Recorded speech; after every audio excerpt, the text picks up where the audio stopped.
In this episode, we are moving further into practical risk response and looking at two choices that often sound simple at first, but become much more nuanced once real business conditions are involved. Risk transfer and risk avoidance are both legitimate strategies, yet they are frequently misunderstood by new learners because the names can make them seem more complete and easier than they really are. A leader might hear transfer and assume the risk has been handed away, or hear avoidance and assume the problem has disappeared entirely. In reality, both strategies involve trade-offs, limits, and decisions about what the organization is willing to do, pay for, stop doing, or ask someone else to carry. That is why these strategies matter so much in security management. They are not just abstract labels in a framework. They are real choices that affect contracts, technology decisions, vendor relationships, business models, and sometimes even whether the organization enters a market, launches a service, or continues an activity at all. Before we continue, a quick note. This audio course is a companion to our course companion books. The first book is about the exam and provides detailed information on how to pass it best. The second book is a Kindle-only ebook that contains 1,000 flashcards that can be used on your mobile device or Kindle. Check them both out at cyberauthor.me in the Bare Metal Study Guide series. A helpful starting point is to remember that every risk response strategy is really an answer to one central question. Now that we understand the risk, what are we going to do about it? Mitigation tries to reduce the likelihood or impact of the risk. Acceptance means the organization chooses to live with what remains. Transfer and avoidance, however, work differently. Risk transfer means shifting some portion of the financial or operational consequence to another party, usually through insurance, contracts, outsourcing arrangements, or some other formal mechanism. Risk avoidance means deciding not to begin, continue, or expand an activity that creates the risk in the first place. Both strategies can be sensible, but neither one removes the need for judgment. A transferred risk may still hurt the organization badly, even if someone else pays part of the bill, and an avoided risk may come with business costs because avoiding one danger often means giving up some opportunity, speed, revenue, or convenience at the same time. Risk transfer is easiest to understand when you think of it as moving some of the burden of loss rather than moving the underlying reality of exposure out of existence. That distinction matters because a company may transfer financial consequences without transferring reputational damage, regulatory attention, customer frustration, or operational disruption. If a cloud provider experiences a major security incident that affects its customer, the contract may define some responsibilities and compensation terms, but the customer organization may still deal with downtime, leadership pressure, and angry clients. That means transfer is not magic. It is a way of managing consequence, not erasing responsibility. New learners need to grasp this early because many weak security decisions come from assuming a contract or policy means someone else now owns the problem entirely. In good risk management, transfer is used with open eyes. Leaders understand what is being shifted, what is not being shifted, and what parts of the exposure still remain inside the organization, no matter what the paperwork says.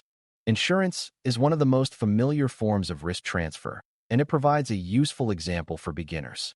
A company may purchase cyber insurance in order to reduce the financial shock of certain incidents, such as data breaches, recovery expenses, legal costs, or business interruption.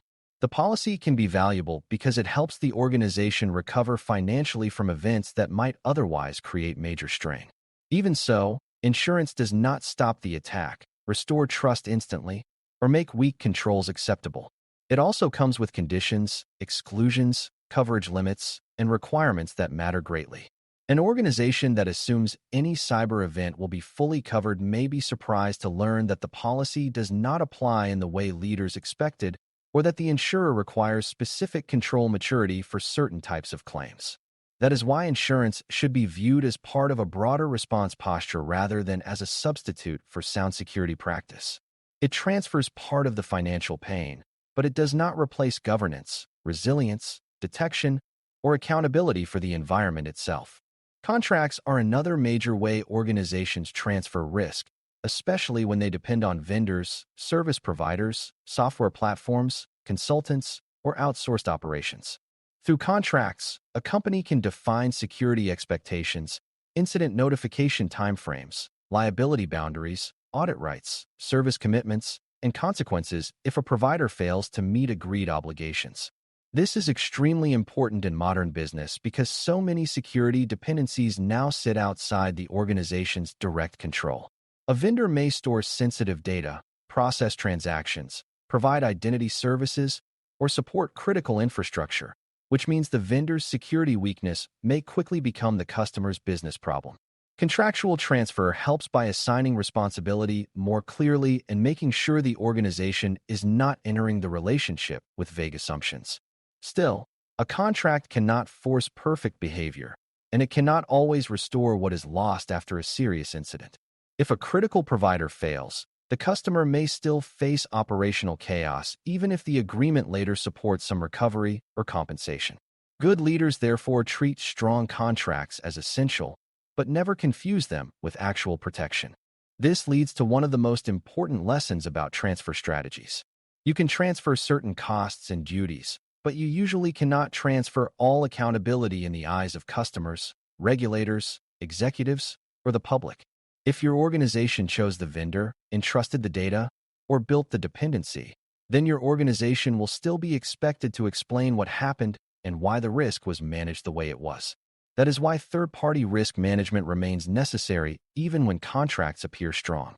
Leaders still need due diligence before the relationship begins, oversight while the service is in use, and a clear understanding of what the provider does well, where the provider's controls may be weaker, and how failure at that provider would affect the business. In other words, transfer does not eliminate the need to verify. It only changes how some consequences are shared. This is a very practical point because many organizations become too comfortable once legal language is signed, even though the business dependency remains real, and the actual disruption from a provider failure may land first and hardest on the customer. Another important feature of risk transfer is that it often involves cost-benefit judgment, just like other response strategies. Paying for insurance, stronger vendor oversight, legal review, contractual protections, or outsourced expertise may be worthwhile, but those measures are not free.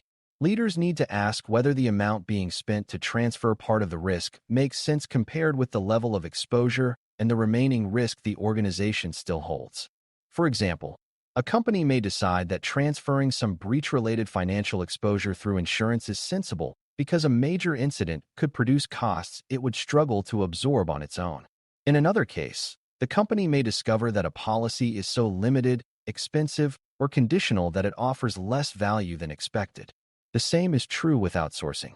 Handing a function to a specialist provider may reduce internal burden and shift some operational risk, but it can also create dependency, reduce visibility, and make the organization more vulnerable if the provider underperforms or fails. Strong management weighs those trade-offs honestly rather than assuming transfer is always the more convenient or safer choice.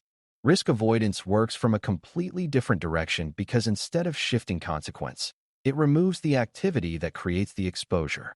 In simple terms, if an organization chooses not to do the thing that generates the risk, then the specific risk tied to that activity can be reduced dramatically or eliminated altogether. This can sound very attractive, especially when a risk feels difficult to control or far too costly to manage responsibly. A company might avoid risk by choosing not to store a certain class of sensitive data, not to launch a product into a heavily regulated environment, not to connect a system to a broader network, or not to outsource a process to a provider that cannot meet minimum security standards. For beginners, the key idea is that avoidance is not just fear-driven retreat. It is a business decision that says the activity is not worth the exposure, at least not under current conditions. That can be a disciplined and mature response when leaders understand clearly what is being given up and why that trade-off makes sense.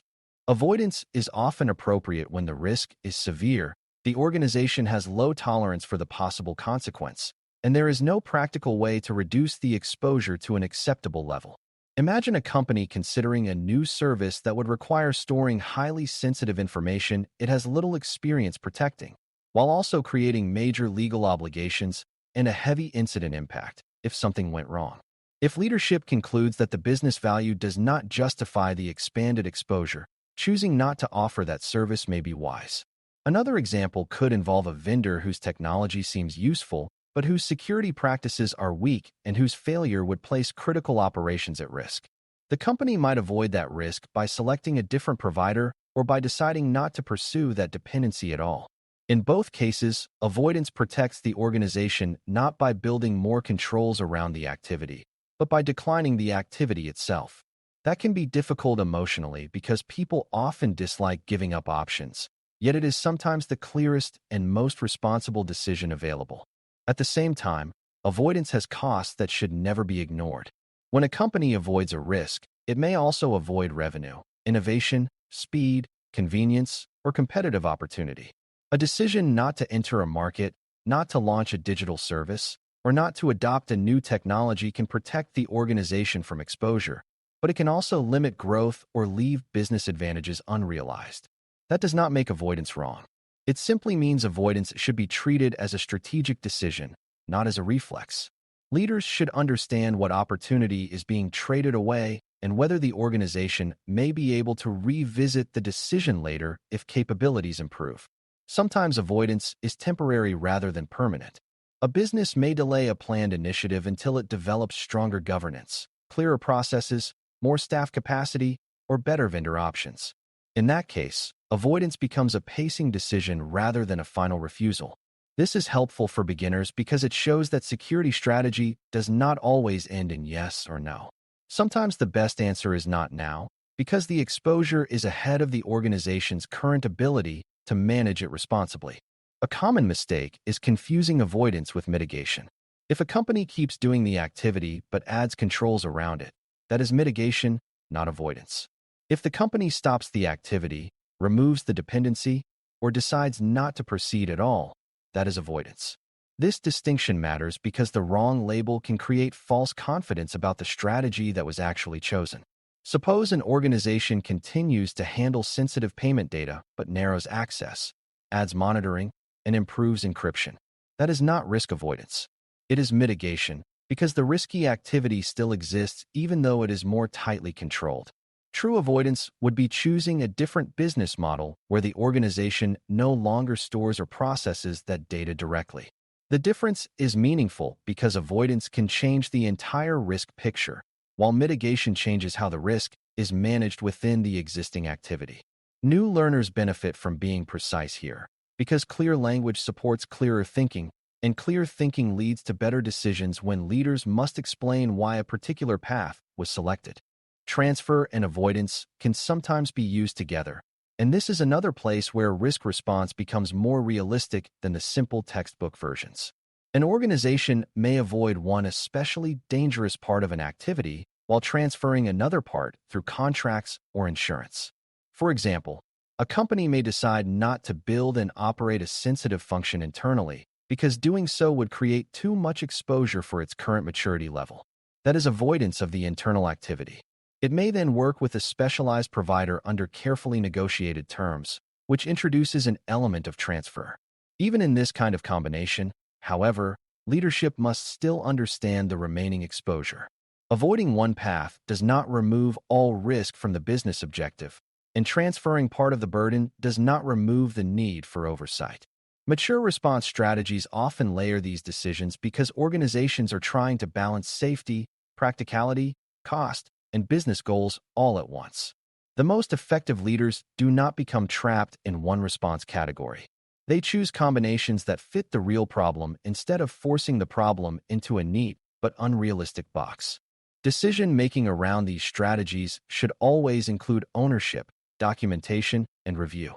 If the organization chooses transfer, it should be clear what is being transferred, to whom, under what conditions, and what risks remain despite the arrangement. If the organization chooses avoidance, it should be clear what activity is being declined or delayed, why that decision was made, and what business consequence follows from not moving ahead. Those choices should belong to the right owners, especially when revenue, operations, customer experience, or legal obligations are affected. Security teams help interpret the risk and challenge weak assumptions, but they should not quietly make business decisions on behalf of leaders who own the process and the outcome. Documentation matters because these decisions may later be questioned during an audit, an incident review, a leadership transition, or a strategy discussion. Review matters because conditions change. A transferred risk may become less acceptable if a vendor weakens or coverage changes, and an avoided activity may become newly possible if the organization develops stronger capabilities later. By the end of this discussion, the core lesson should feel much more grounded. Risk transfer is a strategy for shifting some portion of the financial or operational consequence to another party through insurance, contracts, or external arrangements, but it does not erase accountability, business disruption, or the need for oversight. Risk avoidance is the strategy of not starting, not continuing, or delaying an activity that creates an unacceptable level of exposure, but it often comes with opportunity costs that leaders must weigh seriously. Both strategies can be smart, and both can be misused when people treat them as shortcuts instead of as thoughtful business decisions. For a new learner, the most important habit is to ask what is truly being changed by the decision. Is the organization shifting part of the burden while still carrying the underlying exposure, or is it removing the activity that creates that exposure in the first place? Once that becomes clear, transfer and avoidance stop sounding abstract and start becoming what they really are: practical tools for aligning risk response with business reality. Thanks for listening. For more audio courses, daily newsletters, and more, please visit baremetalcyber.com.